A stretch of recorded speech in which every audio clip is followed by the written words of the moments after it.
Halo. Now, I hope I'm not the only one who would agree that this game made my childhood, and even then, I think that was an understatement. So, let me tell you a story, and I promise it's going somewhere. So, my parents had split up ever since I was born, but when I was around 8 or 9, I went to my father's for the first time. Now, he had a family of his own, and one of them were playing this game that I'd never seen before, and I remember it was a huge sandfield map with the coolest vehicles I'd ever seen. Anyway, I was allowed to play this level, and my 8-year-old brain was blown away. I had never played a game with this kind of story before, and as you can probably tell, this game was Halo 3. And the mission in question I now know as The Ark. And for the rest of that night, I simply stayed and watched. I was completely taken in by the characters and the story and the environment. And as soon as I went home, I begged my mum to get me this game. But instead, I ended up picking up Halo 3 ODST. I didn't know the difference at the time. And let me tell you, this game, I felt, was a cut above the story I watched being played at my father's. This game really, to me, made me feel like I was actually there, especially in the rookie missions where I was alone and most of the time not able to fight the threats that were in front of me. I never experienced a game where the main objective wasn't to shoot everything you saw, but instead play tactically and hide. But even in the missions where you were supposed to shoot, you still felt like you weren't invincible and at any moment you could die, and I think that's what made the game most special to me. I sat and played through the campaign in one sitting. But this wasn't like today where games have these 60-hour long stories. And to be honest, I've never been able to connect with the characters in those kind of games. I guess it's due to all the filler missions they add in the middle that kind of turned me off. But Halo never had these. Halo spent all of its time developing the characters it had in front of you. And to that, I'm truly grateful for the experience. For characters that, half the time, didn't even speak. The writers behind this game really made you feel like these were real people going through real situations, even if the people they were fighting weren't things we've ever seen in real life. The sound design and the settings were just perfect, and the soundtrack I still listen to this day, and you're listening to it right now in the background, and it's probably the reason why this video is going to get struck by copyright.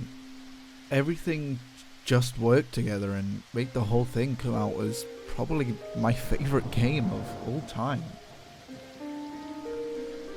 That was until the 14th of September 2010, when Halo Reach came out. Now, you'll notice I haven't mentioned the multiplayer side of Halo, and that's for good reason. Halo Reach was the game that introduced the multiplayer to me. Before then, I didn't feel a reason to spend money on Xbox Live. I didn't really like the PvP in video games, mostly because I sucked at it and still do to this day. But I made a lot of friends on Halo, and those friends would join me in the co-op campaign of Reach, which kept the important aspects of ODST, where whilst this time you were a super soldier, you were still vulnerable, and I was drilled in by the fact that by the end of the game, everyone dies. And by then, you've come to know these characters as your team, and with that, an extension of yourself. Now, I can't speak for everyone here, but I cried, and I'm not ashamed to admit, I cried at most of the death scenes in this game. And the ending mission broke me, knowing you had no odds of winning, but spending as much time as possible just trying to survive, slowly watching your visor crack and your armor fail, and the sinking feeling of knowing that this is it. Not every story ends in a happy ending.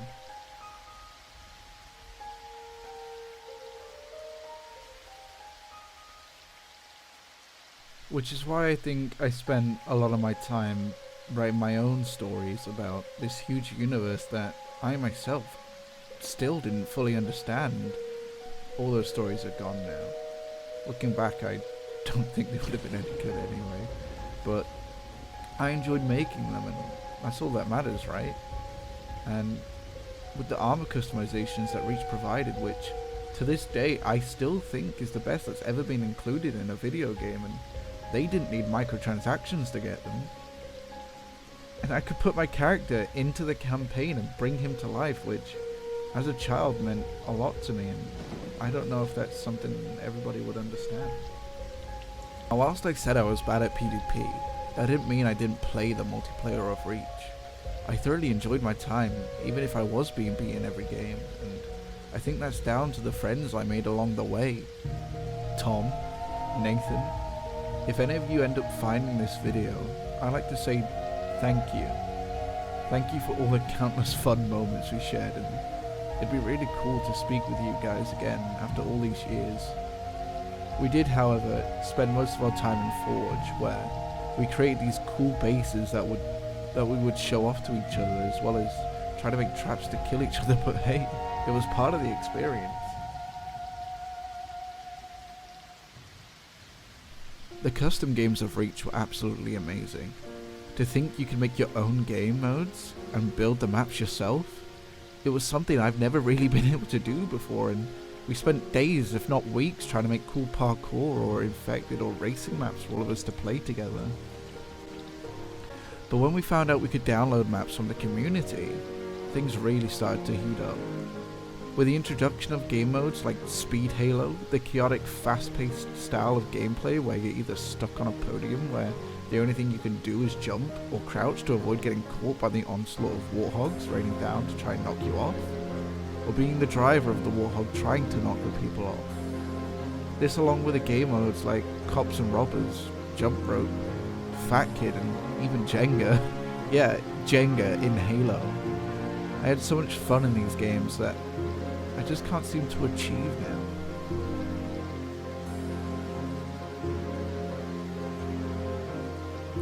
Halo 4 was kind of a turning point for me, and at the time I didn't know the game switched studios, but when I bought the game, and even the special Xbox 360, I just felt like something was wrong.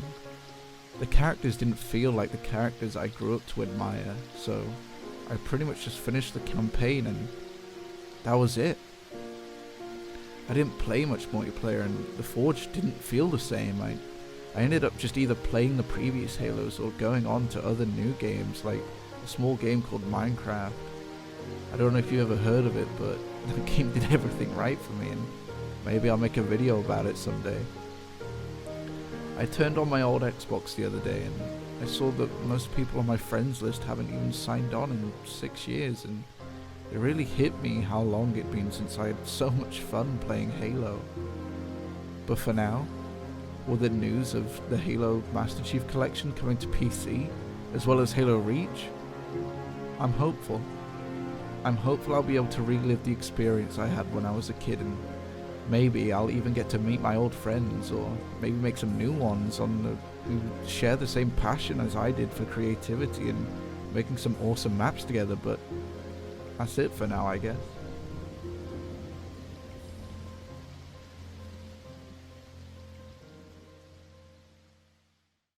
I just want to say thank you to Bungie for the amazing game series you've made, and 343, I'm very, very happy to see what you're gonna do with the future. Especially with the coming to PC, you guys are making it so I can relive those moments again, and thank you.